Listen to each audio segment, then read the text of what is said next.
can perform the functions of several switchmen. So there is no doubt that the position of switchman has become unnecessary.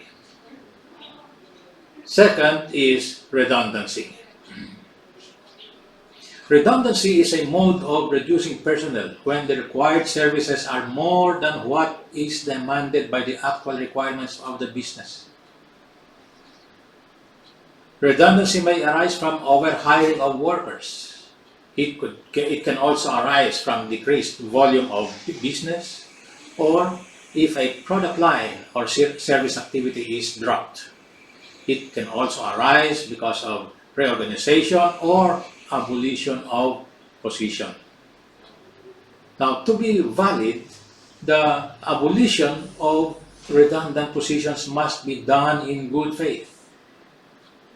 The employer's good faith in implementing a redundancy program is not necessarily destroyed by the engagement of an independent contractor to replace the services of the terminated employees.